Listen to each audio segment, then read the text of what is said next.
and welcome to the Pre-Moto Show on motoonline.com.au here from Appin's 8th round of the Monster Energy MX Nationals today. The regulars back on the show. Welcome Mick, Sinclair and Cam Williams. Good to have you guys back. Thanks, mate. It's good to be back. Hi, Alex. Definitely good to be back. So, the track here at Appin, our second year back here on the race circuit at the complex. Looks good. The preparation's good. Sun's out today. Shaping up to be a great weekend, Mick. Yeah, no, I'm excited. I've missed the last couple of rounds, so I'm pumped to be back. The guys have done a great job here. The track's really deep. As you can see behind us, they're getting plenty of water into it. Last time we were here, they held up pretty good. It got really deep, and but yeah, no, everyone I've spoke to, they're excited to be back here at Appin. We're not far from Sydney. We should get a decent crowd, so it's all good. Let's get going. The titles are going down to the wire pretty much now. This is the final 3 rounds are coming right up. We are at this point of the season. It's time to get to business, time to make it happen. You know, it's going to be a great weekend. Absolutely. This is where all these guys, all the work they've done all year, this is where it all comes to fruition, really. I mean, they work to stay in the championship and stay in the hunt, and it's go time now, you know, and all 3 all 3 classes, I believe, will come down to the wire. I'd say they'll probably end up in Coolum, you know, same as we did last year with 2 out of the 3. The big thing that we're all waiting for this weekend on Sunday at lunchtime, Josh Coppin's going to make an announcement on his future at CDR Yamaha. Will he be racing next year? Will he be announcing a possible retirement from the sport? He's had a great career, Mick. Any indication from over there in the CDR camp? It's pretty obvious, isn't it? Like, I'm not going to... I actually haven't spoke to either of them about it, but you're not going to make an announcement about racing next year, are you? So... Valid point, yeah. We'll see what happens tomorrow. He's said all year that this will probably be his last one. So we'll know at 12:30 tomorrow whether he's going to call it a day or not. We'll have to wait and see. It has been a great, you know, if it is his final season, it's been a great one. It's been just a thrilling career. The way that Josh Coppins goes about his work, the way he's just so serious, he's on point, but then he's just a nice guy to speak to as well. Yeah, really good, genuine guy, isn't he? And you guys sort of know where my allegiances lie in the Opens, but it would be really nice to see the guy go out with a championship. You know, obviously, you know, vice champ a couple of times in the world championship and the tragedy last year. It would be really nice to see him leave the sport with a red number 1 plate to finish it off, you know. Yeah, I've been around like doing what I do for the last 6 or 7 years now, and Josh is probably one of the nicest guys I've had to deal with. No dramas whatsoever. He's just so easy to work with. You get along with him great, and you know, whatever he decides tomorrow, I wish him all the best. If he decides to continue to race, awesome. If not, good luck to him with whatever he's got coming up. Now, you mentioned the title chase. Todd Waters, Model Pirelli Suzuki, he's inched to within 8 points of Josh in this championship in the Premier MX1 ranks. It looked like Waters had the momentum on his side. You know, he's just been stronger and stronger all year. He's been impressive, consistent, everything on his side. But that 30-minute moto at Horsham, I know you guys weren't actually there, but those guys went head-to-head. It was a big event, a big battle. I think Coppins winning that 30-minute moto could be just that little spark that he needs to elevate him back to the front. Yeah, look, funnily enough, I had a chat with Todd before, who'd thunk it, and just got down there and had a quick chat, and he said he's been doing 30-minute motos solidly for the last couple of weeks. But every time we call it in commentary, and you would have seen this as well, Mick, that we know that Josh Coppins, if he starts inside the top 3 in that 30-minute moto, come that last 5 to 7 minutes, he just grabs another gear and he's going to mow guys down. Like Daka says, he's a diesel engine, isn't he? You know, once this thing's running, it's not going to stop. Yeah, and it says, you know, Todd's got him down at 8 points. He's done that in 2 rounds or 3 rounds. There's still 3 rounds to go, so there's every chance Josh can get that 40 points back. So it's still up in the air. You know, a lot of people are saying, you know, Waters have to be the favourite now. He's come through, he's reeled Coppins in so quick, but there's every chance Josh can pull that back out tomorrow. Look, just on that, last year, you know, Josh and Jay Marmont, 110 points out of championship by the end of the first round, and they went 1-2. Exactly. You know, so this is still wide open. We're not even close to getting this one settled, that's for sure. Definitely. With these formats in the MX Nationals, anything can happen, and it usually does. So it's going to be a great finish to the season. You know, 2 guys at very different parts of their career, but, you know, 2 class acts, and I think Australian Motocross is lucky to have them guys here. Now, this weekend, the local flavour, the likes of Jay Marmont, you know, Daniel McCoy, even Jake Moss, Luke Stark. There's going to be a lot of hometown support here on Sunday. Do you think that's sort of an aspect that we could see the likes of Jay Marmont, maybe even a McCoy, jump back onto that podium? I don't know. Like I don't really know that much about the local New South Wales scene, so I'm not sure how much racing they actually do here, if it's here or on the track at the back or what. So I don't know if that's going to make a big difference or not. They might have a few local supporters come out. You know, Bopping doesn't live too far away as well. So but it could help them, but I still don't think that would really bother Josh or Todd that much. I don't think that they're going to go out there and race as fast as anyone, whether they live 5 minutes here or like Toddy lives hours from me, 20 hours from me, wherever he lives. So I don't think it's going to make that big of a difference.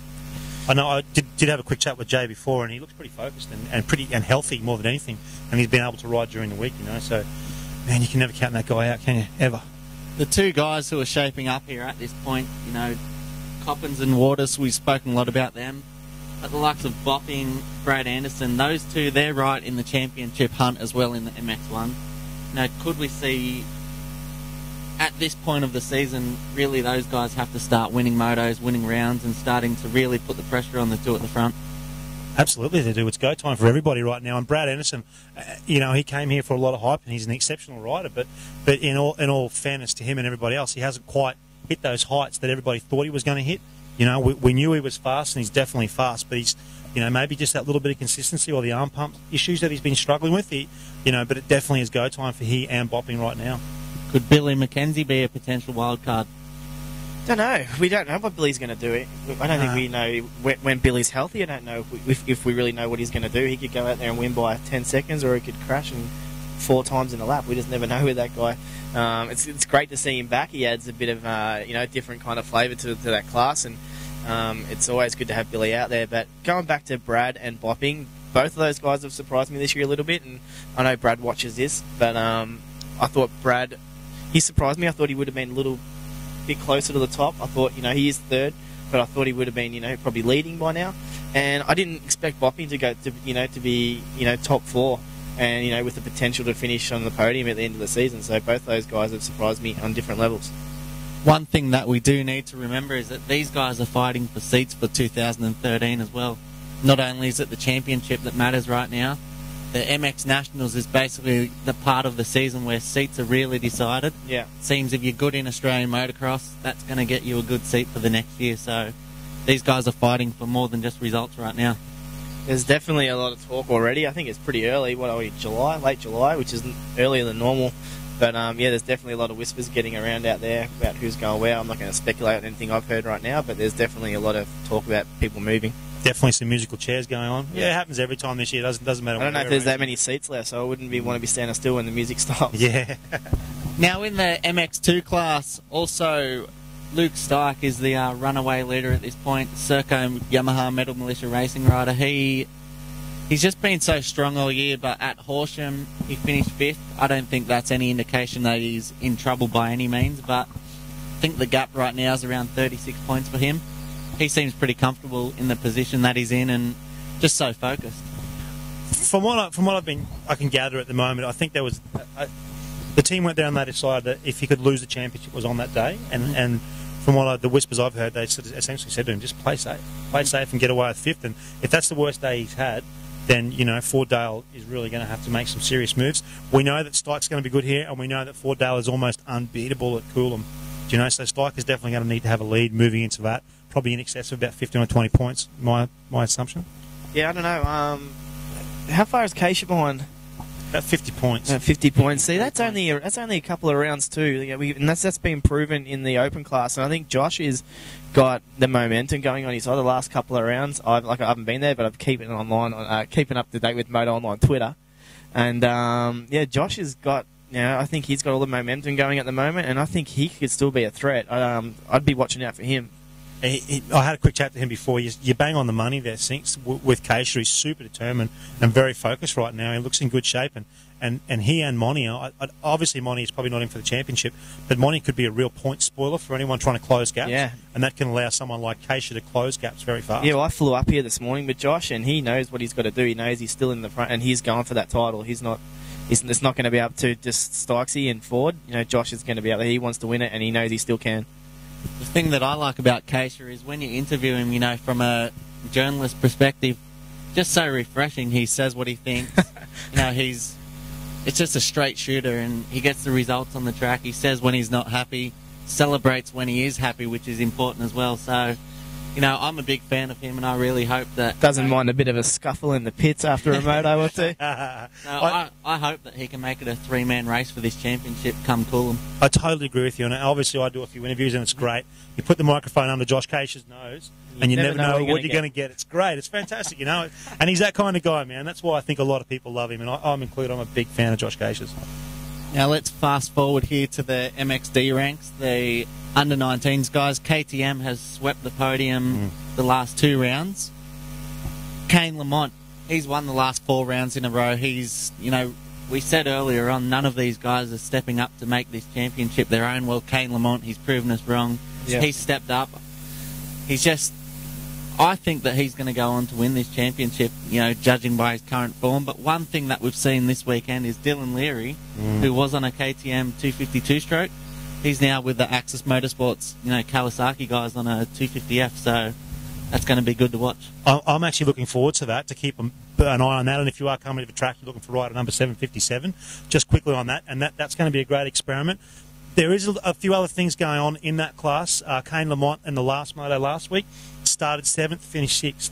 So he can get a start, and they're talking that the horsepower that these things are giving them off the start are definitely giving them an advantage. So whether Kane Lamont can come through the pack or not, yet to be proven. You know, you start 7th, you want to finish 3rd or 4th to prove you can come through. So the start's definitely giving him an advantage, I feel. Yeah, he's getting those good starts. But Dylan Long as well, he's struggling in the first 2 short ones, but in the 30 or whatever, how it was, a 25-minute, whatever those guys are doing. Yep. He seems to be winning. I think he's probably won the most of those races, so he'll always be up front in that last one. But honestly thought Dylan would have been leading by now, and Kane come here relatively unknown. Yeah. And I think he surprised everyone, and if he goes on to win this championship, then he deserves it, you know, 100%. He's earned it. What's interesting this weekend, as far as you mentioned Dylan Long there, he's actually got Toby Price, the Australian off-road champion, championship leader, in his corner. He's obviously racing MX1 as a guest rider for Choice Motorsports. Toby Price, he's an interesting, you know, possibility here this weekend. He's come off so much success, won the Finca Desert race, won Hatter. He's dominated off-road. Yeah. Owns it, doesn't he? Yeah. He's an ex-motocrosser. Could we potentially see Toby sneak back into the top 10 of the MX1? I don't know, I'm pretty happy to see that bike being used, because it's been sitting there all year. Jacob Wright had that seat, and then he went and got hurt in America pretty bad. I think he's coming back for more but that bike's been sitting there all year. I don't know. I think he might go top 10, just. And I don't think anyone should expect any more of him than that. Yep. Okay, well, it's been a very chilly afternoon here, but right now the pressure's on. We want to know who you guys think will win. Mick can go first. I haven't actually even thought about it, so you go first. All right, well, I'm going to lay it on the line, and I'm going to go for another one of my Cairns bros, Wade Hunter. He's made the move from the Privateer WRDMX team into the GYTR, so I'm going to back him in the 19s. I think he can do that. Lights, it's really hard to go away from Josh Caisha at the moment. He was super quick here last year, and then, well, you know who I'm going to pick in the Open, so it's kind of pointless even saying that out loud. That's my picks. Have you ever picked anyone different yet? I think I might have picked Coppins one round, but I pretty much got stabbed in the eye when I did it. It's a bit like you with Jay Marmon, I suppose, isn't it? I actually haven't picked him that much. Righto, Sinks, lay it on the line, man. I'm going to go Josh. I think Coppins will win this one. He won it here last year. He's, you know, like you said, he finished that last race in Horsham with the win. I think Todd will get second, and Jay will be third. I think Jay will be on the box, and I think he'll be pumped with that. Lights, I'm going Caisha, Monia, Stykes, and then 19s, I'm going Kane Lamont, Dylan Long, and Dylan Wills. Rightio, Gobert. Hey, from my picks this weekend, I think Kane Lamont, no reason why he can't get the 5th straight win. Come to the MX2 ranks, I'd probably say Luke Stark. You know, he spends a bit of time around this area. I think that he's going to bounce back from Horsham and really, you know, come back and say, hey, this championship's mine. Josh Caisha actually said something about, along the lines of an interview earlier this week, he said, you know, Stark may win the championship, but we know who's fastest. I'm not sure. That doesn't sound like something Caisha would say. I'm not sure if Stark saw that, but no, he's going to want to come out and get at least one more win this season. So, Stark in the MX1, Lawson Bopping, I'm going to say him. Spends a bit of time here. Just, I Can just see him doing well this weekend. It's his kind of track, so they're my pick. Can I just cut in? Going back, if Kane wins his 5th in a row, has anyone done that? 5 rounds in a row? I think I have to look back. Maybe Errol last year was knocking him down pretty well. Yeah. And Ty, when we went back to the initial season of 19s, I think he was knocking him down along with Harry. The year he and Toddy were butting heads over the championship. Okay, it'd be interesting to see because that's a pretty big deal. If you can it's a big streak, isn't it? Yeah, absolutely. Especially in it's like Dungey. That class is so competitive. Yeah, it's definitely a big achievement, and he's a great rider to keep an eye on coming up. So anyway, boys, thanks for that. Thank Great you. show once again. Remember, for you guys at home, remember to check out Moto Online on Facebook, Twitter, or Instagram. We'll be on there all day long tomorrow, so check that out.